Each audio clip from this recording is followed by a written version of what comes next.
You already know who it is. It's your bitch favorite DJ. I'm sorry, I mean the king of all podcasts is the one and only DJ Joe Brown, brought to you by DJ Joe Brown Productions.com.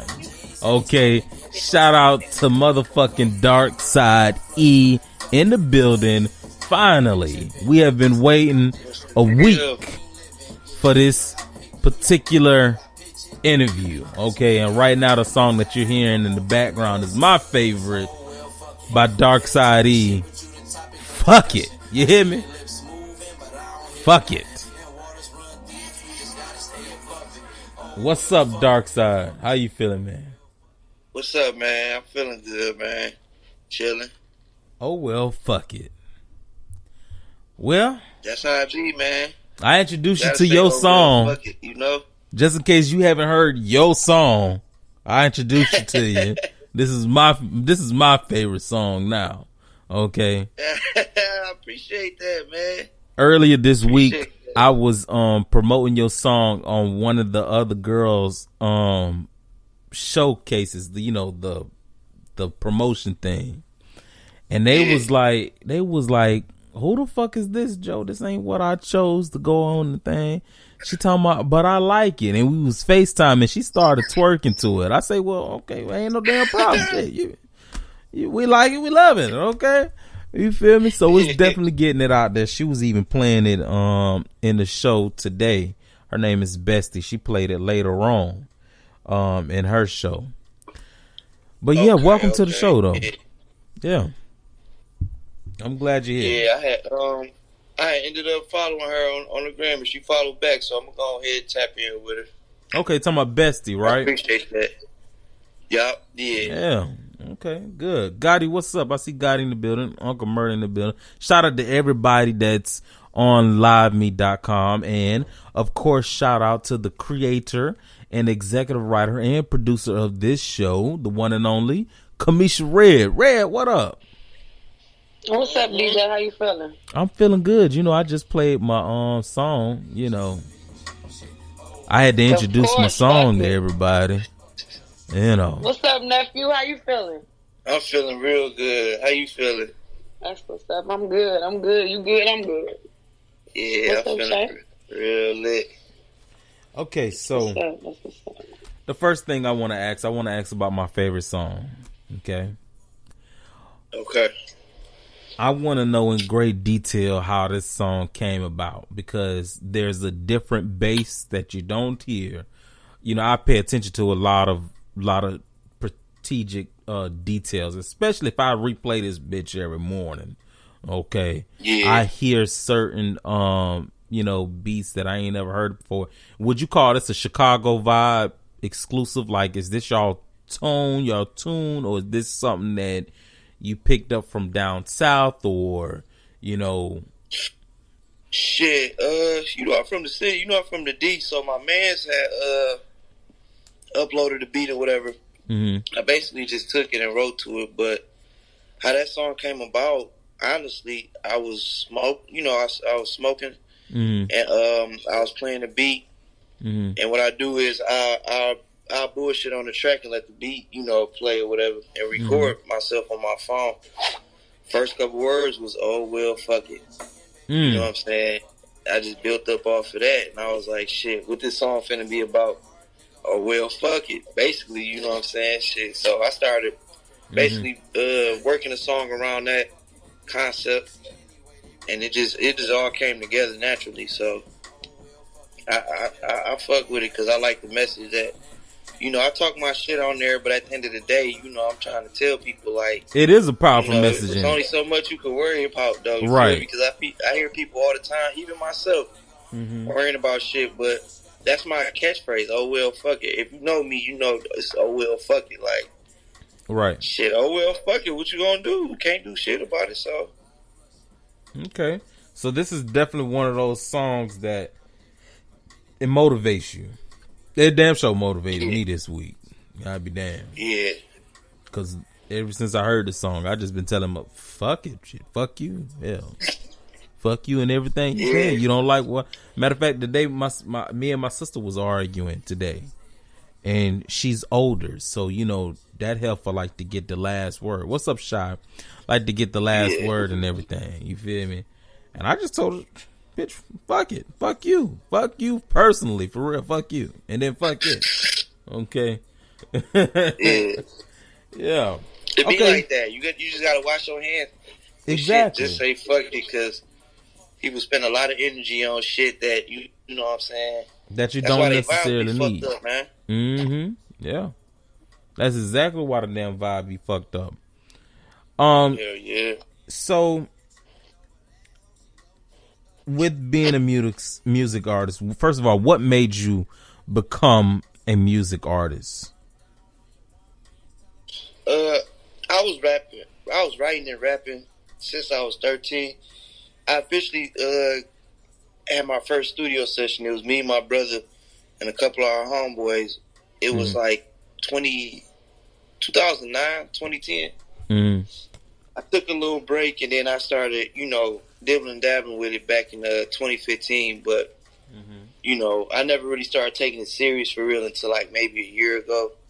I always wrote songs, though. It was just about me putting myself out there, me feeling comfortable with people. Like with this, I had to come to grips with this kind of stuff because, you know, I don't be on this. You know, I wasn't really comfortable with it at first in the beginning stages. So it was one of them things where it's like, if you're going to walk around and say this is what you want to do, you're going to have to do the things that it takes to get big, because anybody can rap. But if you want to get to a certain level, it's just, oh, well, fuck it. You're going to have to kick some of that shit, you know what I'm saying? And in order to move forward. So, yeah, that's pretty much how I started with the rap, man. I started early. So. What age?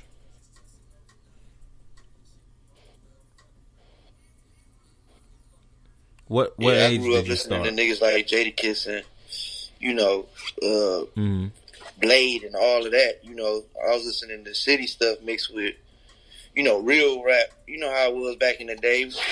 Right. Would you say those would be your music influencers to today's? I got a lot of music influence. Some of it might trip people out. I find the smallest influence with a lot of different artists. That's why I try to push out a lot of different content. Okay. But I wouldn't say they my main ones, but they definitely is like the foundation. I say like 03, 04 era people who, you know, like Game and Jadakiss, Cassidy, Fabulous, you know, stuff I came up, you know, the old Wayne, stuff like that. They really show you how to structure a song, you know. So I would say them like kind of like the foundation of my shit, because I try to put my words together, you know. Okay. So how does this affect your personal life? The music industry all by itself. Like, how does this affect what you got going on in your day-to-day life? It don't necessarily affect it. It's just a part of it more so. Like, okay, I'm always squeeze in some time to work on stuff, because I you know, a lot of niggas freestyle, which I ain't gonna knock it, but I gotta sit there and I gotta make sure I get it out on this beat. So it don't really affect my personal life. It just be a part of it. You know what I'm saying? For real. Okay. Are you that competitive type of rap artist? Like, do you compete in certain beats and stuff? You mean like battle raps? Mm-hmm. Nah, not really. Because if it, for real, I don't be on that. I would, but it'd have to be some money on the floor. It'd have to be some money. But then I don't want to, the main reason is I don't want to get caught up in that, and I don't want to be, you know. Right. I pick my lane, so I'm going to stay in it. You feel me? I don't want to go out too out of my lane or whatever, because, you know, I could do my thing on that for sure. But that's the thing. If I do my thing on there, then they going to want me to come back. And I might come back, and, you know, because, like I said, for the money, So I don't know. I don't think I get too wrapped up in that. As far as like friendly competition, yeah, like talking shit amongst my peoples or whatever. But right, that's really about it. But some battle raps, man, you got to be around the right people to have the right outcome. Because if I go kill somebody on, in front of their peoples, they might want to, you know what I'm saying? It might end up being some real life static, and we be trying to avoid all that, unnecessary stuff. For real. People can't really take, an L nowadays.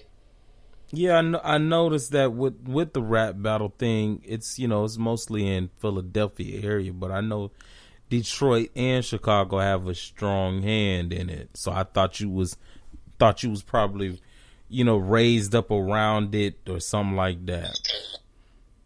Oh, I grew up watching Smack. I grew up watching Cassidy Kill Freeway. Okay. I grew up watching that. Yeah. Put a beat on and all that. Hell yeah, that was my shit. I used to love watching all that shit. That's why I say I could do it for sure. Mm-hmm. But would I do it? Like, nah. Nah, not if it's just based off on time. Like, nah. Right. I can keep pumping my tracks out. What's the difference between the music that you first put out and the music that you putting out now? Because I had to take a trip back. It took me a week to cover all the areas that I need to cover as far as your music career wise. Damn. It took me a week. That's why I said I wanted to give you a perfect interview so I can do my own personal research, catch your vibes, you know what I'm saying, get in that Detroit vibe, that Chicago vibe. I don't know why I keep saying Chicago. The reason why I keep saying the Chicago vibe, and I'm finna switch the question around for you in a minute too, because the reason why I keep saying Chicago vibe, because it sounds a little bit, just a little bit, especially on this particular song. It sounds like a little Chicago, as if you was right there with Teezy and all them. It sounds like you came out of the camp.